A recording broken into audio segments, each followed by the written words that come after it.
You're now listening to Sanity at the Movies. Movies we don't recommend edition. Garbage movies edition. I don't know if either one of these movies is actually garbage, but neither one of them, I don't think we recommend that you. I don't know. We'll talk about it. We're going to do two kind of hot takes on two movies currently in theaters. And we'll... Not that hot. Yeah. We're going to do two icy cold takes on movies currently in theaters. Probably still in theaters by the time you listen to this, but we're not going to tell you to see either one, I don't think. So, I don't know. Maybe Jake will tell you to see his. I don't know. Yeah, no. Okay, so Jake saw...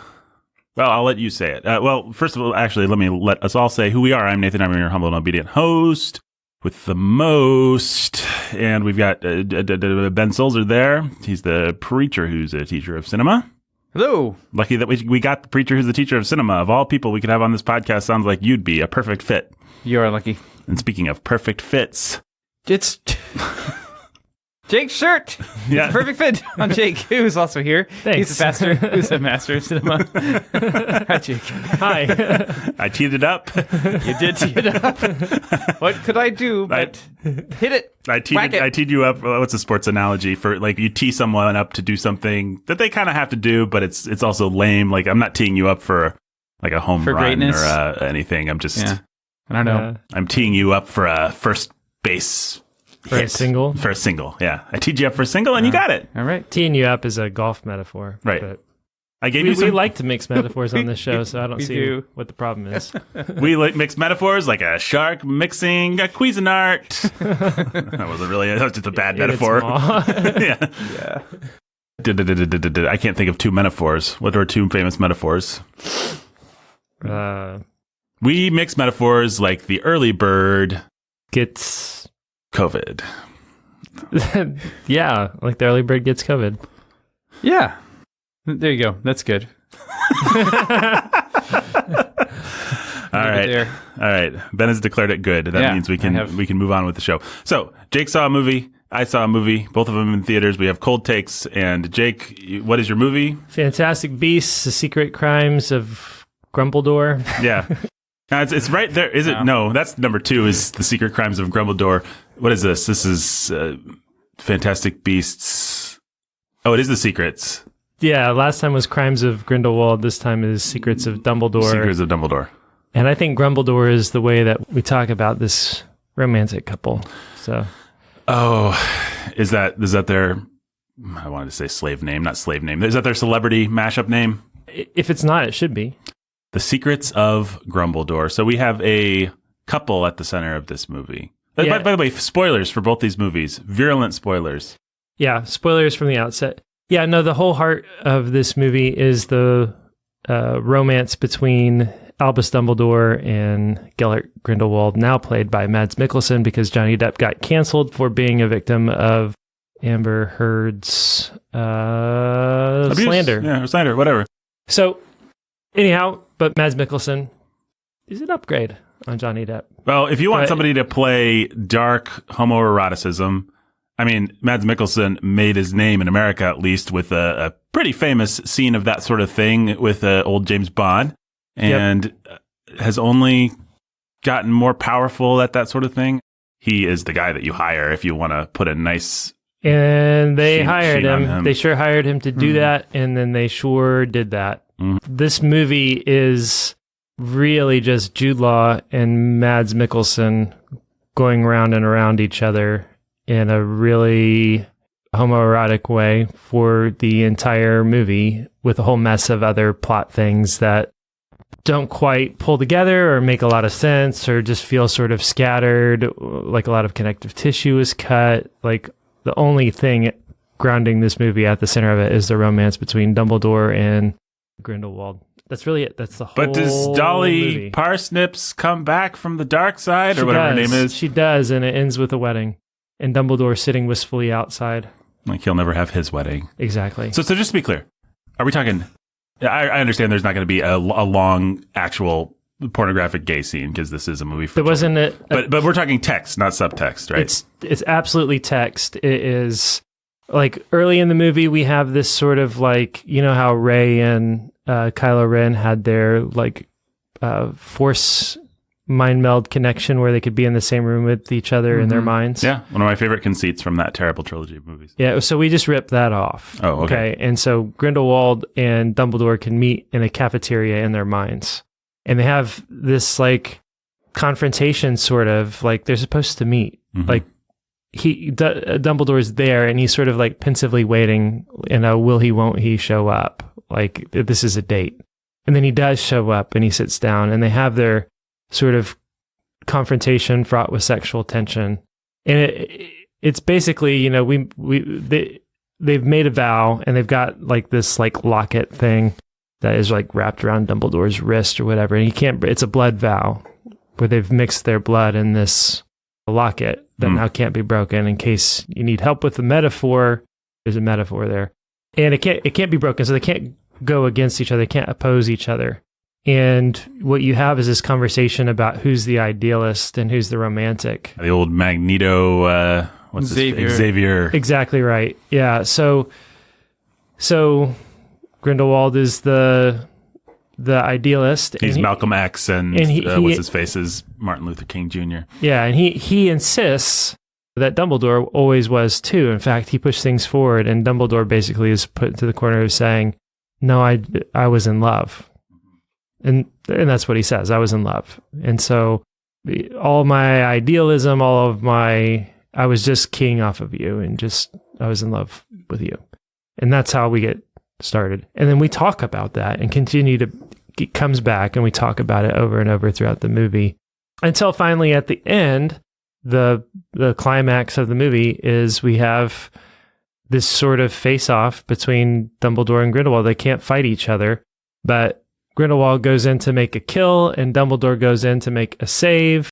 And in the magical world of J.K. Rowling, where you have two equal and opposite forces motivated by hate and love, then the contract can be broken and suddenly they realize in that moment they can fight each other. And so they do, and it is a match each other, blow for blow, spin, parallel mirrored sort of fight.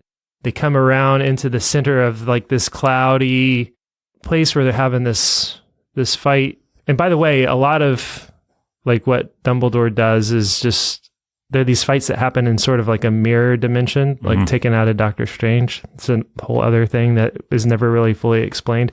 This happens sort of there, like really quick, like nobody else really understands what's happening.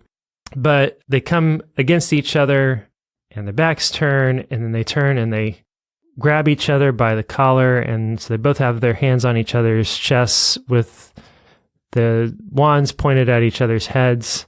And neither of them can pull the trigger. And like they both look down at the other person's hand on their it's just a romantic moment. And it's filmed to be a romantic moment. And then they back off, and then that's the end. And then Grindelwald leaves. And Dumbledore is now, he's free to fight Grindelwald, and he's triumphed more or less. But he's free from his oath, but now is he going to be free in his heart to actually do what needs to be done? And so that's what we're going to be building up towards over the next movie. And that's kind of what's clearly set up. And Jacob Kowalski is in the movie and awesome and fun. And Eddie Redmayne is actually not terribly obnoxious in the movie because he's reduced to being such a side character who just does quirky little dorky dances and things with weird creatures. And his brother is actually pretty solid. There's a woman that they add to the cast who is horrible. The actress is just horrible, and she's just distractingly bad in the way that she sort of affects her like sense of knowing. And so that's, I forget what her name is. What happened to Eddie Redmayne's girlfriend? She shows up at the very end out for the wedding, and then they have a moment where they just are like awkward, and he's like bashful, awkward Eddie Redmayne with her. But she's gone for the entire movie. Oh, man, that's vindictive, because I think Catherine Watterson went after J.K. Rowling pretty hard on Twitter and all those places, and she just wrote her out of the movie. She got written out of the movie, and then she shows up at the very end, yeah. She's still going to get a check, though, so... Yeah, well... And not have to do anything or put her stamp on something that she probably doesn't even like, so it actually worked out really nicely for Catherine Watterson. But yeah, Queenie does come back from the dark side over the course of this movie. Everything gets reset. in that sense. What about what's his face? The Flash. What about his arc? So, because he was Dumbledore's brother. But he's not. Oh, that's so lame. He's not. He is Aberforth's son.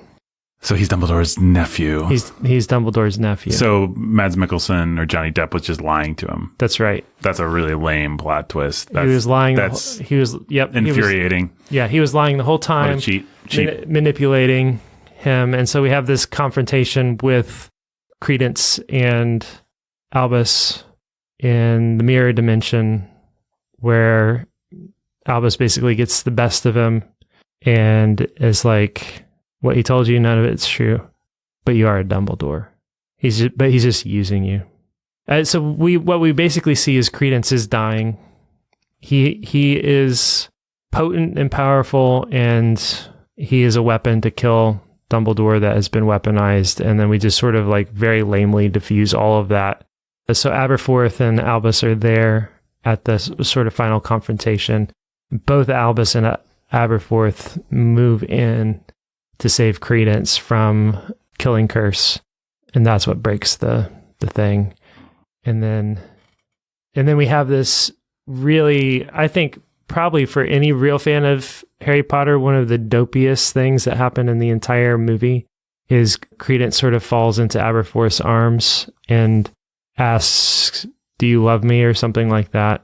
Because that's the moment he's united with his dad for the first time, and it's, I guess, complicated, but we don't ever bother exploring why it's complicated, why Aberforth was never there for him or whatever. Mm-hmm. And so we get the one word answer, always. Yeah. And it's just like, man, you want to rob one of the most potent moments in all of it, one of the most potent moments in one of the most potent fantasy franchises of all time. You take that word and you put it in a Fantastic Beasts movie and have it said between Aberforth, Dumbledore, and Credence Clearwater Revival. Mm-hmm. Yeah. And so it's just like, that's it. That's this whole mess. And now Queenie and Jacob are going to get together and they're going to get married in the bakery, and it's going to be sweet. And everybody's there, and then Eddie Redmayne's girlfriend's going to show up, and they're going to have an awkward moment, and Dumbledore's just going to be sitting outside the shop with his wistful look in his eye, and a little bit like, sorry, go ahead. The shoe's on the other foot now, because now instead of Jude Law getting married while Robert Downey Jr. looks on wistfully in Sherlock Holmes, Game of Shadows, Jude Law knows what it feels like now to sit outside a wedding and look on wistfully. So then the whole movie is just Jude Law looking really sad and wistful with his big brown eyes and his bushy beard, mm-hmm. and Mads Mikkelsen looking like really sort of bad boy homoerotic, and that's just it. That is the whole movie. It is the most, I would say, the most successful gay romance in franchise film history. Well, could you name another franchise of this size, or really any popular franchise that actually what's the word? Not front load, but fronts. It puts at its center a gay romance. Heart. Yeah. And that's like one of the most beloved characters in any franchise. Like, you've got Albus Dumbledore, you've got Gandalf, you've got a handful of other people, Robert Downey Jr. Mm-hmm. that fit. Like that reach a certain stature. And now we've taken that character played by Jude Law and we've put him in an explicitly gay romance at the heart of a movie, and played incredibly sympathetically and effectively. The degree to which it does not feel gross is mind-blowing. Like, it is done really well by two really good actors. And that's what makes it so horrifying. And yet, because Rowling is canceled, nobody is... There's another version of the metaverse where we're all hailing this as a pioneering work of... there's another version of there's another universe out there where this is like the most amazing, bold, courageous... This movie gets an Oscar...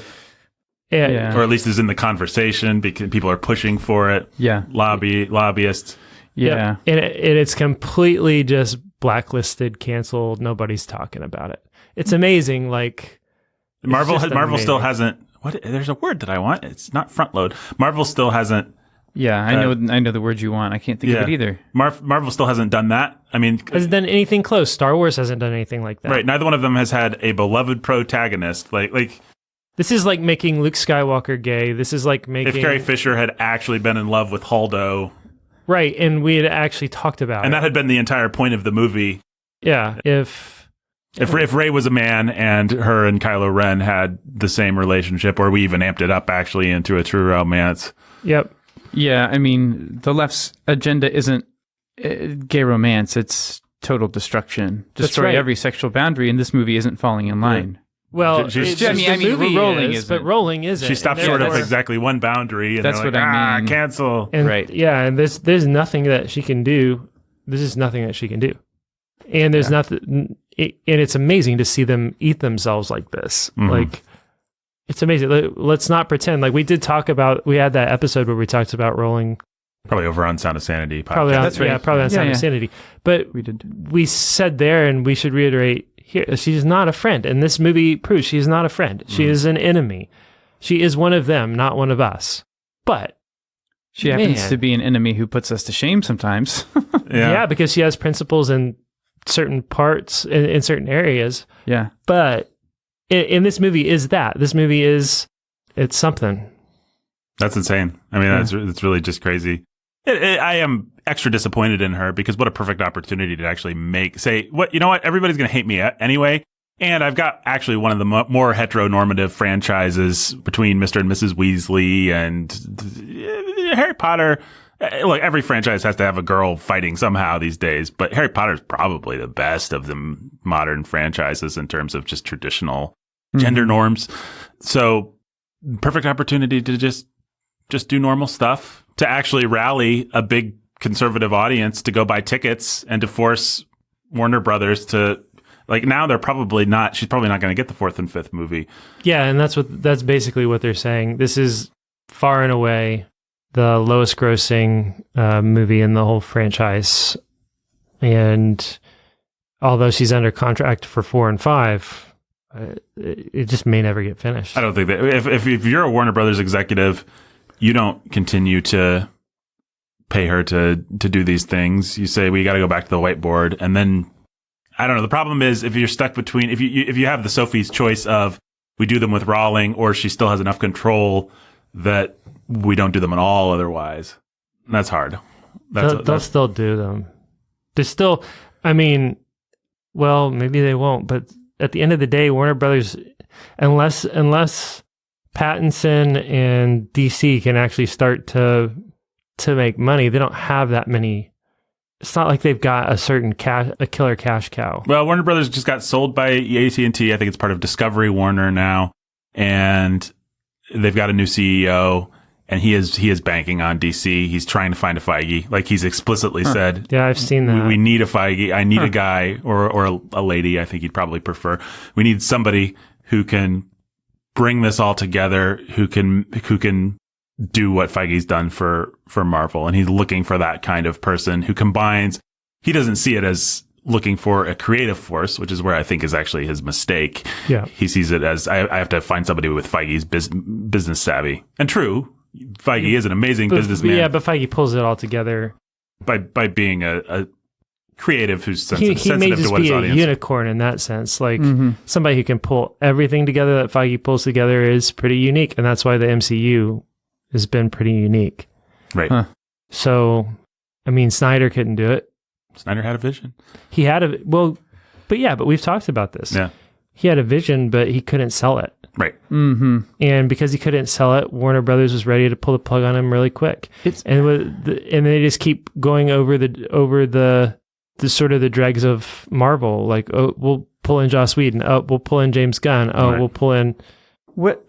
I guess Matt Reeves might have the creative vision, but Well, yeah, but what were you going to say, Ben? Well, I was trying to remember what was the point at which Warner Brothers balked at Snyder. Batman v Superman did not do the kind of business That's that it right. needed to. Yeah, okay. Actually, they balked before it even came out. The audience wasn't supporting it, which we've talked about this before. I actually think the director's cut, while incredibly problematic and stupid and Snydery in some really dumb, dark ways, is a much better movie than what we ended up. I ended up watching that because you said that, and I have to agree. I mean, it's still got the Lex Luthor problem. I mean, and it's got the Snyder doesn't believe in any kind of Superman, redemptive Superman problem, which are huge problems, but it does have actually a pretty good Batman story and actually a pretty good their Superman story. At its core. And what you needed, if you're going to take Snyder's Superman, what you needed was a Warner Brothers that just said, okay, come hell or high water, this is the Superman that you've chosen, and we are going to... It's the Superman we need. We're going to have to teach people that this is the Superman they get, and this is the Superman they love, and this is the Superman they didn't know they wanted. And by the time it's all said and done, they'll love this universe, and they will love this Superman, or we will have really taken a punch in the mouth. Well, the problem is... And if they would have just persevered in that, I think that it would have turned out just fine. It does, but that's not the model that everybody's running after anymore. What you want is a Feige model where what it's really about is branding, and you can sell the brand, and you can swap out the directors. Like in the early 2000s, you could hire Chris Nolan and say, well, this guy's just got a compelling Batman movie. He'll do his 3 Batman movies. The problem with then we can reset it. If it'll be his Batman... It'll be its own thing, and then we reset it. But that's not how they think anymore. Yeah. They're like, we're wasting money. We could have been setting up parts 4 and 5 and the crossover and the extended thing and the thing. And to have Nolan do 3. So even Reeves, I think he's got some cachet right now because they're just throwing money everywhere, trying to see what sticks. But I don't know. It'll be interesting to see whether he survives current studio thinking. I mean, we're going to get a Batman 2 because they just don't have anything else to throw at us right now besides Wonder Woman, which I think underperformed on streaming. Aquaman. Yeah. I mean, they've got a handful of other things. Ezra Miller, they were going to bank a lot. Aquaman, which now has a Amber Heard problem. Aquaman has an Amber Heard problem. Flash has a huge Ezra Miller problem because he just keeps getting drunk and arrested and everything else. Right. He's been basically currently suspended from being a part of promotions or anything like that. I think they have a Flash movie in the can, and they're just like, well, we got to do something with it. And he's a lot of fun. I mean, Ezra Miller, you could have built around. He's pretty great in the Snyder Superman or whatever it is, Justice League type thing. So, I mean, Reeves says it was all his vision to put Joker and stuff into the Batman movie and to throw the little franchise nods in that he did. But I have to imagine it was his vision. Notes. I don't think he's lying. I just think it was convenient for me to think this way at this time, and everybody wanted me to anyway. So I'm a team player. What's the best way to throw some kind of franchise hooks in here? But all the franchise hooks that he threw in were like really compelling and interesting. Like the Joker that he threw in that scene, that cut scene. Yeah, he's good. It's the whole, even the conceit of the cut scene and what came before and where could it head is, I think, super compelling. I mean, that scene makes me mourn for the Dark Knight Rises that we never got, where Heath Ledger's in Arkham and he could go visit and have his little Hannibal Lecter conversations and stuff. Absolutely. That would have been great. But alas and alack. What were we talking about? Harry Potter. Yeah. They really just need to, as they say it, they need to wrestle this away from Rowling at this point. And I don't know who has the leverage. I know she has a lot of leverage built in, but her versus a massive corporation that has a lot of its own hooks in the wizarding world. It's the George Lucas problem all over again. And the problem is going to be, okay, can we wrestle this away? And if we do, can we actually build something that is creative and unique and compelling and fun out of it? And they just don't. It will not happen.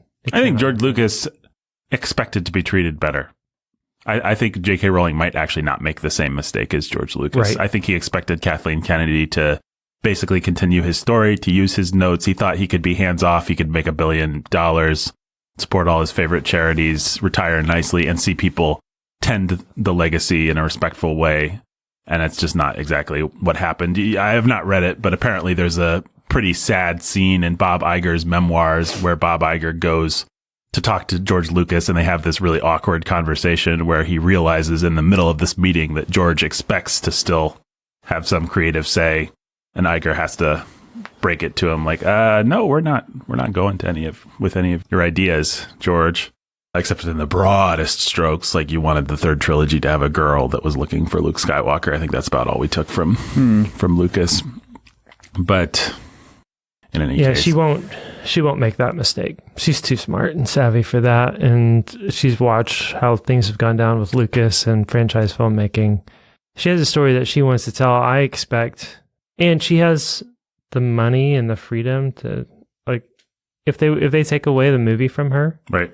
If they take away the project from her, I mean, I don't know what the details of the contracts and everything are. I don't think it's so much about taking the project. I think the only thing to do is go big or go home. They need to take the Wizarding World from her. Right. If they're coming for it, they're coming for everything, you know? Yeah, and I think that she would just fall on that sword and just be like, I'd rather the Wizarding World die. I'd rather the Wizarding World die. Go static until I'm dead and you screw over my heirs somehow.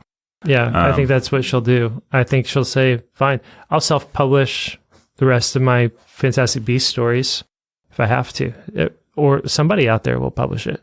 Somebody wants the money because there are people out there that are going to pay for it. Yep. And so, I mean, I think she'll just take her ball and go home. Right. I mean, at this point, she's given away so much money. One of the most commendable things about Rowling is her charity work. Although I don't know where all that charity money goes. I just know that but, I mean, you could see, so long as Elon Musk thinks he's going to buy Twitter, you can see a couple of people with the bankroll saying, how about we just buy Warner Brothers instead? How about we just buy Sony? How about we just start our own studio and do our own thing? That kind of thing is not entirely outside the realm of possibility, especially if there are people out there. What was a Shadow Clan or Shadow? Oh, the Shadow. What is it? It is the Shadow Clan or the Shadow. What is it? I bet if I put it in Google, it'll come up. If I just put Shadow in, I'll just get it. Just put Elon Musk Shadow. Musk Shadow. Oh, come on, Google, you stupid. Rolling support. The Shadow Crew. Yeah, as long as there's a shadow crew of rich billionaires supporting Elon Musk's takeover of Twitter, then there could be a shadow crew of rich billionaires, including Elon Musk, supporting J.K. Rowling's takeover of anything or formation of something new. Yes, true. We just live in a world where there are more possibilities than that, or it feels like there are right now. Maybe it didn't feel that way 3 months ago or 6 months ago. And maybe those possibilities only exist if you are literally Elon Musk. But yeah, it would have to be a very special person. I don't know enough about the finance of these things.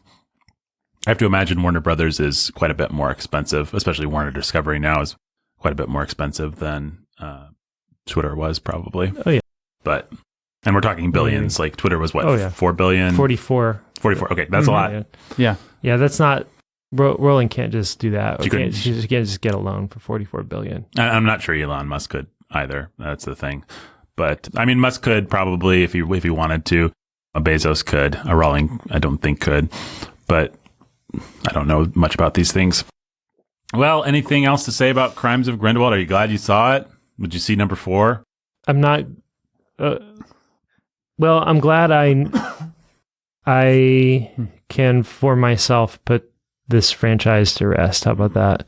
Like Dobby, you're gonna bury it on the beach. Yep, as it's the stars and what's that? She had a really great line when Dobby died about the stars being reflected in his eyes and or something. I don't know. This is a really great little line. But you don't know what your tattoo says? I don't look at that tattoo, Nathan. Yeah. It's based on where it's located, I don't know how you could. Right, yeah. Well, Ben never looks in the mirror, so... Yeah. My forehead? You never see your forehead. I can't see it, Jake.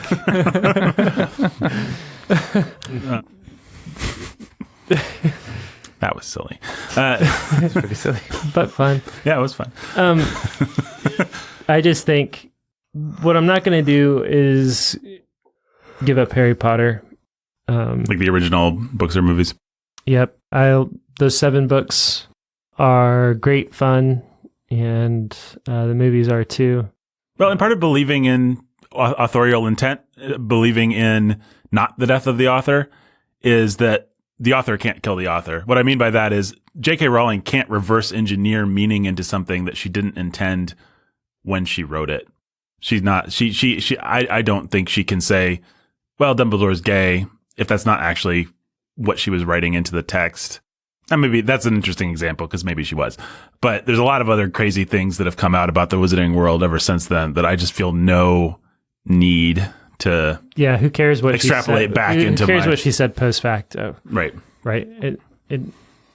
But it's not who cares. We care. It makes a difference. Yeah. It does make a difference. And the fact is, Fantastic Beasts, in the way that she's cultivating this franchise, is going to hang over and inform everything about Harry Potter for people who have seen those movies, and it'll soon just be part of the cultural reality. Yeah, although you have to see, I mean, give it 50 years, I mean, or give it 20. I mean, nobody remembers the Butch Cassidy and Sundance Kid sequel. I mean, nobody remembers Godfather 3 doesn't hang over Godfather 1 and 2 the way it did in 1990, whatever, when it came out. Nobody ever read The Silmarillion. I did. Well, the better example might be all those weird Christopher Tolkien tomes of... That was too much even for me. Yeah. This is the driest of the dry. Yeah, like we could still love... Anyway, so we'll see where Harry Potter sort of lands in the cultural conversation, what its legacy is. I tend to suspect it will last, which is not what I used to say, but I've just seen enough. I mean, I don't know what constitutes a generation, but I feel like I've seen enough different generations of kids embrace that stupid thing that it's just like, well, Nathan, you can be grumpy about style or certain plot things all you want, but the magic of this is just undeniable, and I don't know why it would go away 50 years from now. This is not going anywhere. Yeah, unless they really cancel it, like as in the Gestapo comes and burns all the copies, and like I guess you could make it go away that way. But as long as it's available, people are going to find it and people are going to love it. I was going to say she supports a lot of stuff to do with children and reading and AIDS and multiple sclerosis and dyslexia, and also reading and stuff like that. Yeah. So a lot of it is child health related, but also some general, like, here's a women's fund, or here's a literacy fund, that kind of thing.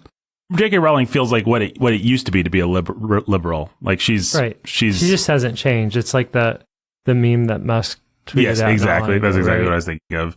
She used to just be kind of a centered liberal. Now she's... What's the meme? Sorry. It's just this picture of one person who, I think it's a timeline or something like that. It's like 2000 or something. This person is a leftist, and you have people on the right. And then what you see as you go down by decade or by 5-year increments or whatever it is, person on the right hasn't changed. The person who was originally on the left hasn't changed. But the line of what is left keeps moving farther and farther to the left, so that the person who, if it's J.K. Rowling or Elon Musk that is being represented as a leftist in 2000, they go through the shift of being identified as a centrist to now being identified with the right, when nothing they have believed or said has actually changed. Right.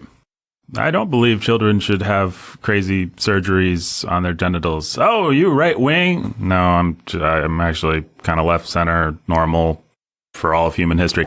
That sort of thing. So, yeah. All right. How many vials of romantic blood out of 9? 0. 0. Okay. I mean, seriously, the gay romance at the heart of this movie is the most redemptive thing about this movie. There is nothing. Like you take that away, it's a mess of a movie. And so when you look at it and say the best thing about it is the most morally corrupt thing about it, what can you say? What's to like? There's nothing to like. There's nothing to enjoy. There's nothing to come back for. It's only spit it out of your mouth. There you go. Yeah. All right. Well, let's see if my garbage movie can fare any better than that. So I saw Robert Eggers' The Northman, a $90 million original non-franchise film. Sounds interesting. They spent money on this thing. They spent money on something that wasn't previous IP. Previous IP because they thought people like historical epics, or they don't. Usually they don't, actually. Usually they flop. Ridley Scott's made like 9 flops, but one time he made Gladiator, and that made all the money. And everybody loved it, and he's been chasing it ever since.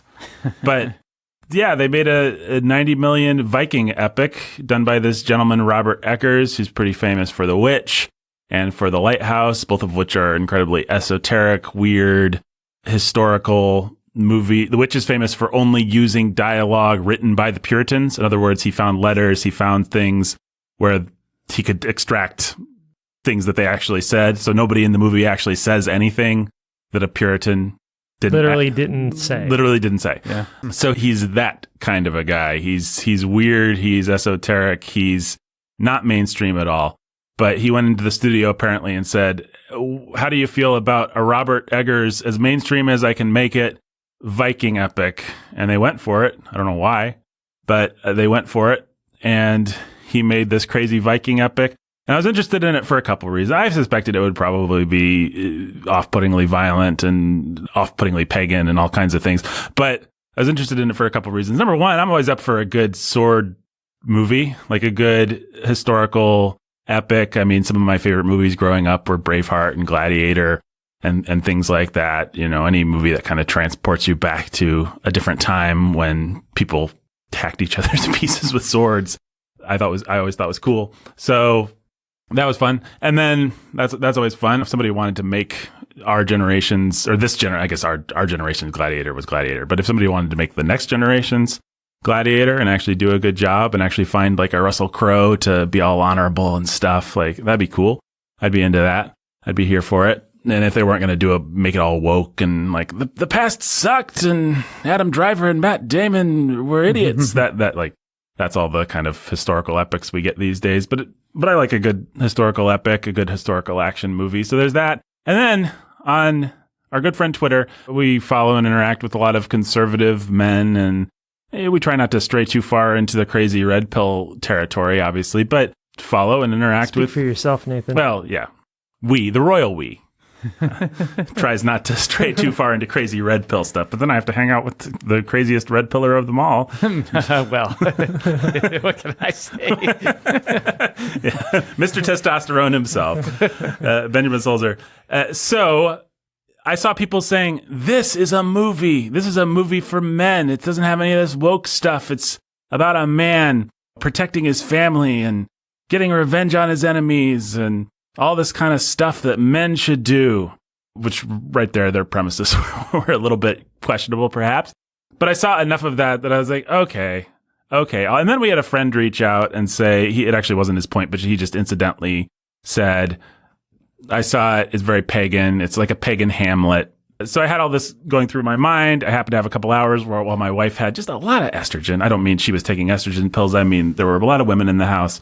And I had this window where I had nothing better to do and I had to be kicked out because there could be no testosterone in the house. So I thought, I'll go where there's some testosterone. I'll go see the Viking, or not the Viking. What's this thing called? The Northman. So I'll say the good things first. It's beautifully done. It's got great cinematography. It really puts you back in the time period. Everything's authentic and real. There's no particular stab at anything woke or ahistorical. We're just going back to Viking times. And that's what Robert Eggers was interested in. I saw an interview with him where he was like, no, I didn't have women Vikings. They did that on the History Channel's Viking show, but that didn't happen, so I'm not going to do it. There was exactly one Viking woman warrior that we've dug up from a grave, and she must have been some kind of crazy person to make it in that, as he said, patriarchal society. So, and who wants to watch a movie about her? I'm going to do an actual Viking movie. It really gets into Viking lore, and it has some grand sort of gestures at a Viking story. So the final battle is these two mortal enemies in loincloths on the edge of an active volcano, hacking away at each other with their swords. And they say, I will meet you on the gates of hell, Hel. And then they meet each other on the literal gates of hell, this active volcano, and they're just fighting. And it's very epic and Conan the Barbarian kind of stuff. So a whole generation of young men is probably gonna the right kind of dark young man. The Nathan of kind of guy who like 300 or whatever? Or? Yeah, but imagine 300 not done by a cheeseball bodybuilder, hack dude with that just shows off his forearms in all his interviews. Imagine if 300 was done right. Like, imagine if 300 wasn't computer generated. Like, imagine if somebody just told the story of 300 and said, I'm just going to put you in Sparta and it's going to be awful and realistic and grand and terrible and epic and pagan and all these things. I want to give you the real experience of the way that the Vikings saw themselves. 300 sucks and it's Diet Coke and this thing is like straight scotch compared to what 300 is. But yeah, I'm sure a generation of guys, and I can confirm that a generation of guys will like this thing because I already saw them liking it, right? Like they think it's cool. And I could understand how a Nathan of 25 years ago might be pretty excited about this thing. So this is all set up for what I think. But the director said, I didn't want to glorify or denigrate the violence. I just wanted to show it. And I actually believe he's being sincere when he says that. The place where I tapped out was really early on in the movie. We start with the little Viking boy, Prince, and his father's like, yay, I love you. I'm the best. Let's drink mead together and stuff. And then the dirty, awful uncle murders the father.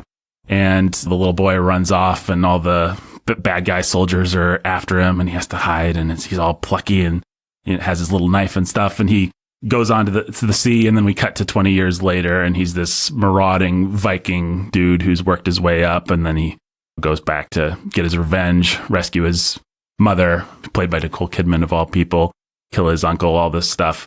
But where I tapped out was about 20 minutes in the movie when we meet the adult dude, and he's this Viking guy, and we just see him and his name Arthur. His name is not Arthur, his name is Amleth. Oh, this is the predecessor of Hamlet. Yeah, this is based on the story that Hamlet was based on. Yeah. So we meet Amleth as a young Viking dude, and we see him and his compatriots just raze a village, R-A-Z-E, a village, and it's an awesome action scene. It starts with some guy from the wall throws a spear, and the leader of the Vikings grabs the spear out of midair and tosses it right back, sends that guy's soul to Valhalla or whatever. And it's all done in one shot as they climb this wall, as they make it over, as they hit people with their axes and stuff. It's really impressive. But in the background, you just have women being dragged off, babies being torn away from their mothers, the stuff that would happen if Vikings pillaged a village. And you eventually have all the village people who aren't useful as slaves being herded into a building and the building being set on fire. At that point, I was just out. Because I was like, okay, well, this is what our hero's doing. And we're not going to have some redemptive arc where he ever really comes back from that. I mean, maybe kind of, but basically, this is who he is. This is what Vikings were. And I started by saying I think the director was sincere in saying this is what Vikings were, because I believe that's true. I don't think he wanted to stack the deck one way or another. I don't think he's making a movie like, isn't it awesome to raise a village and kill a bunch of innocent people? It's not that. But the problem is, it does end up glorifying it, right? It does end up glorifying it because it's awesome. It's great filmmaking. And what I said to you guys before we started, I compared it to Apocalypto, if anyone knows that movie, which is about a little Mayan guy who gets taken to Aztecs, right? No, it's actually, I think it's actually, is it all Mayan? He's Aztec. I don't know what he is, but okay. I think the big city where all the sacrifices are happening is a Mayan city. Okay. It's been a while. In any case, in Apocalypto, he gets taken to this village and they're going to offer him as a blood sacrifice, and he escapes and the Mayan captors come after him, and it's a chase movie. I was like, what if you made that movie, but you made it from the point of view of the captors, of the sacrificers, of the actual pagans, demonic people in the movie? That's exactly what this movie, The Northman, is. And the guy kind of wants to do it without comment, but he does it so well that it does become glorifying. I guess I would compare it to someone trying to present the Holocaust without comment. The lack of comment is its own comment. Yes, it's not possible. Yeah, if you wanted to say like, well, the Nazis were brave and they had values and they did the Holocaust. They were very orderly. They were very orderly, and they believed in something. They believed in fatherland. And because we're presenting a neutral picture, we need to understand all of these things about the Nazis, and we need to give them all equal narrative weight. So you have their orderliness, that gets, let's say, 5 points of narrative weight, of narrative importance in the way that we're telling the story.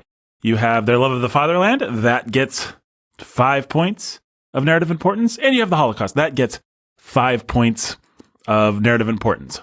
Now, would you be presenting an accurate picture of the Nazis and who they are? Would you actually be presenting a neutral narrative picture if you did that?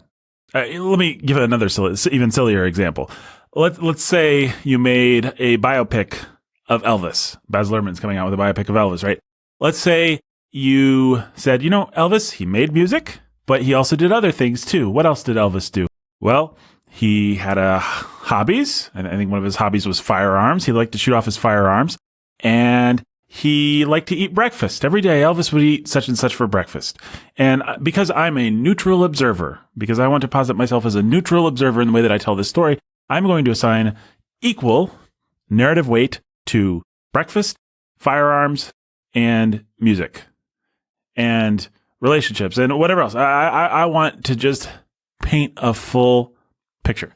Now, would you be accurately portraying Elvis? Would you be making a movie that would successfully tell people who Elvis was? Or would you be making a frustratingly wrong-headed movie because it turns out very important to Elvis, to the way that he understood himself, to the way that everyone else understood him, was the fact that he made this transcendent Elvis music. The fact that he sang Blue Suede Shoes and Hound Dog and all that stuff. That's really important.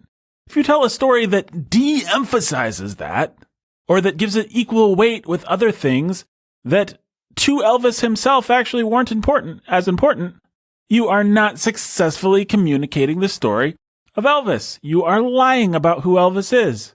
Even if he did spend a lot of his life eating breakfast, you are not allowed to make the narrative choice to emphasize breakfast because it's not that important, actually, to Elvis.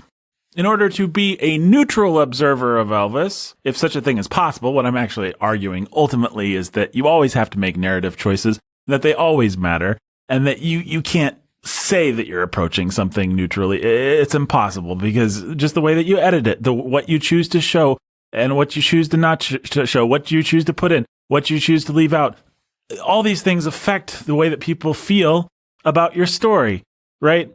And so you can't weasel your way out of the responsibility of choosing some things and not choosing other things. And when Robert Eggers in this film puts Viking courage and Viking vengeance and Viking masculine single-mindedness, Viking purity of purpose, all the things that Vikings would have seen as Viking virtues, when you stack these up against Viking sins, the depravity of Vikings, and you give them all the same moral weight, have you effectively communicated who the Vikings were?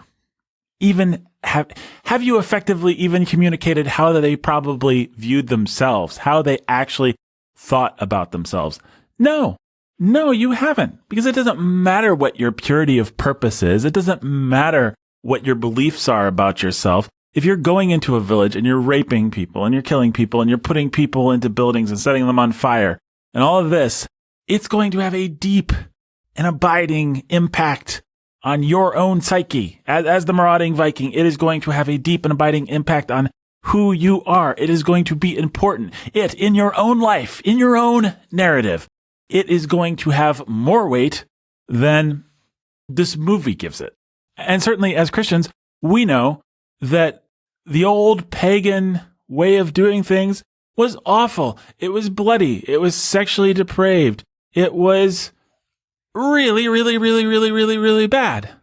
A movie that is going to accurately portray the way these pre-Christian societies work is going to be disgusted with them because they deserve to have us be disgusted with them because they were awful. And there's any number of ways that you could tell that story. There's any number of ways that you could create sympathy for characters within that story. but you have to have your feet firmly planted on the ground, morally speaking, and be looking at things from the right point of view, be giving the narrative elements the weight that history tells us that they have, that the Bible tells us that they have, that truth, that morality tells us that they have. And that brings me to my other real complaint with this movie, which is I've tried, as I've talked about this, to give Robert Eggers the benefit of the doubt and say, well, I want to take him at his word when he says he wanted to kind of just have a neutral point of view. But I mean, come on.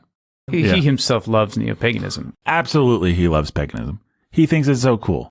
I mean, the music in this movie is propulsive, and the creepy stuff is inviting. It's intoxicating, and he verges into the supernatural in this story. We actually see the guy fight with a ghost. We see him go to Valhalla. We see him the way that he sort of would see himself. And some of that is just Eggers putting us in his head, trying to let us, as I said, see him the way that he would see himself. But a lot of it is giving credence and lending cinematic power to the self-mythologizing of the Vikings, to the crazy pagan rituals. There is a scene where we're establishing the relationship between the father and the son before the father is murdered by the evil uncle, where it's kind of a ritual of manhood. And they go into this hovel that's this pagan sanctuary, basically, where the priest, where the shaman does his thing. And they walk through darkness and they come to this hole, and the sun has to go down the hole, and there's fearsome things down there, and we have ominous music, and we have skulls, and we have blood. And it's all the signs and signifiers of brutal, old school paganism. And the movie invites us in. It invites us to enjoy that, to see how it could actually be a father and son bonding experience, to harness their inner bear energy as they end up doing, and go down into this creepy temple and face off against this creepy, bloody priest. And I won't describe the whole scene, but basically you see people engaged in a very, very, very, very pagan society, doing very, very, very pagan things. Not pagan like they're not Christians, but pagan like old school pagan things. And it's very evocative. It's very fearsome. It's very, what I'm fighting against here is I'm afraid people will say, well, actually, it scared me. Actually, I thought it came across as kind of depraved. I thought that Eggers was actually just showing it, again, for what it is. But I just think that's ridiculous. I think insofar as we have a figure of identification, a protagonist in this movie, he likes it. He engages in it without apology. It's portrayed powerfully in the film in a way that just can't help but be inviting, when there's propulsive music and when the cinematography is as grand, and the world is as created as completely as it is.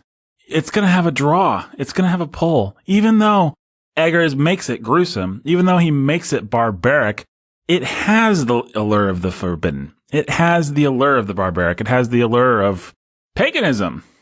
And Eggers is not an idiot. He knows that's what he's doing. He made The Witch, which also has the allure of paganism. It ends with the girl becoming a witch, selling her soul to the devil, and smiling as she floats up into the air because she's become a witch. She's forsaken her stupid Puritan family, and she's become a witch, and now she's empowered.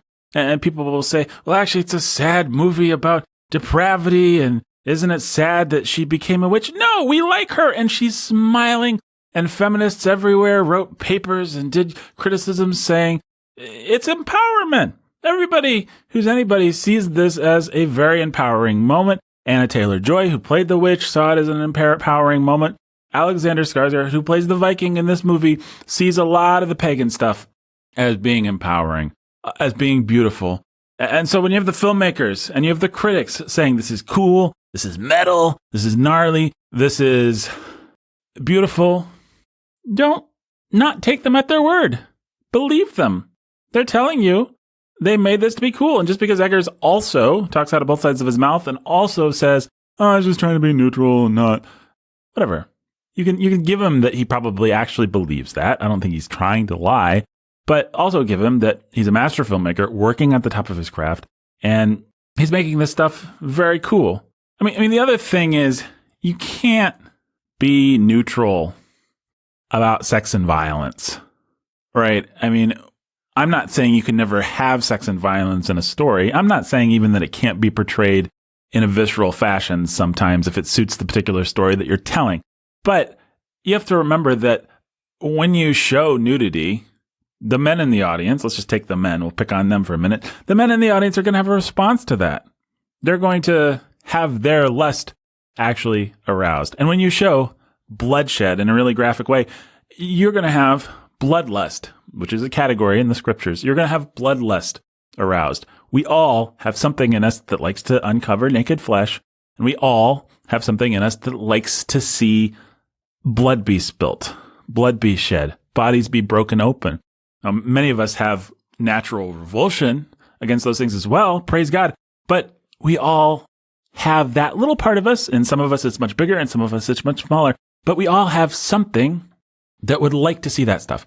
And when a movie just shows it, and shows it very skillfully and very extremely, it naturally invites you in. The movie can't pretend like it's not doing something simply by just showing it. I think there are some kinds of sins where, like if you show a guy stealing, obviously you can make it really cool. You can film it like Ocean's 11, or you can film it in another way that makes it not cool, that doesn't invite the audience into it. But there's nothing about simply watching someone take something that arouses your own covetousness, your own desire to steal, in the same way that seeing an act of violence or seeing an act of sexuality arouses your lusts. And so again, the people who say, well, it's just a depiction. It's just neutral. No, it's really not. It's really not. This movie is not neutral because it's impossible to make a neutral movie about Auschwitz if you pretend like you're not taking a side in your depiction of Auschwitz, then you've taken a side, and it's not the good side. It's not neutral because you can't film sex and violence neutrally. It is by its nature participatory. And it's not neutral because the movie doesn't even pretend to be neutral. I mean, as I said, it ends with two guys having an epic duel in loincloths in front of an active volcano, which is meant to be cool. It's meant to evoke He-Man and Conan the Barbarian, and the things that it's drawing on are things that dudes, at least, think are awesome. And so they should. Fighting your enemy to death on the edge of a volcano is awesome. And this movie has lots of things that, if it was centered in some sort of a way, in a moral universe, it could be awesome. I like stories about heroes in olden times with swords. I like stories about barbarians. I like all this stuff. There has to be a moral center. As I said, I kept comparing it to Apocalypto, the Mel Gibson movie. I don't know whether that's a great movie or an okay movie or a depraved movie or what. We're not here to litigate that movie, but I did enjoy that movie a lot more than I enjoyed this one. And it's simply because it's showing a barbaric pagan culture for what it was, and it's giving us a hero. It's giving us some way to have a perspective that is useful on the material.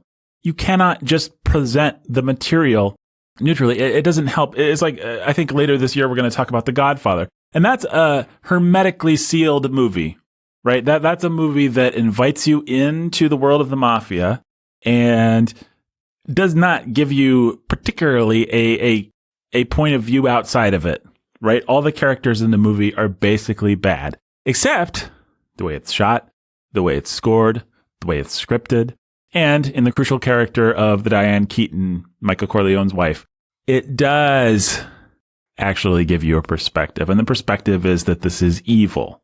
It's also very seductive. It's also very cool. It's also very comfortable when you're part of it. We can say things about this. We can tell the truth about evil things and what's attractive about them in our stories.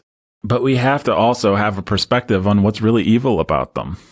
And I don't think that this movie ultimately does that, which is very disappointing because it is masterful filmmaking, but I do not really recommend it. And I'm disappointed in the kind of response that conservative Twitter has had. And like, this is a really manly movie. No, gee, I hope not. This is not Christ-like manliness. Now, Christ is coming back with a sword. God is wrathful against his enemies, there's a place for destructive masculinity. There's a place for destroying your enemies. Even if you're not Christ, there's a place for the Christ-like to thoroughly pummel their enemies into the ground. I believe that. But there is a moral way to do that. There is a moral way to seek justice, and there is a moral way to cut off your enemy's head or see that it is cut off. And there is an amoral, immoral way. And that's all this movie is. There's the pagan way and there's the Christian way. This movie is pagan, wee, all the way home. If that doesn't sound appealing to you, then I don't know, maybe avoid it. Maybe see Crimes of Dumbledore instead. Ben, you seen any garbage movies you want to? Not really. Not lately. Can't think of anything. Just haven't watched anything for a while. Well, you know what? My wife and I watched Sherlock Jr. a couple weeks ago.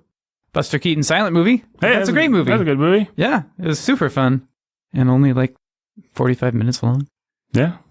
Well, you know what else is 45 minutes long? What's that? The entire time that Jay, our Patron Choice Award of Awesomeness winner, has ever done anything wrong in his life or stupid. It's amazing. And he's been alive for many, many years, but only 45 of them have ever been... 45 years of them? Yeah, only 45 years have been given to dissipation, wickedness, and other bad and stupid things. No, only 45 minutes, because he's a great guy. What else is great about it? If Jay were in a Viking revenge story, he would do the right thing. Mm-hmm. Probably just go find the monks and become a Christian instead. Yeah. Yeah. Good job, Jay. Go to That's impressive. The Abbey of Kells or whatever. The Abbey of Kells. Help write that book. Yep. All right, folks. Well, there's your check-in on what's happening in cinema right now. Until next time. Always.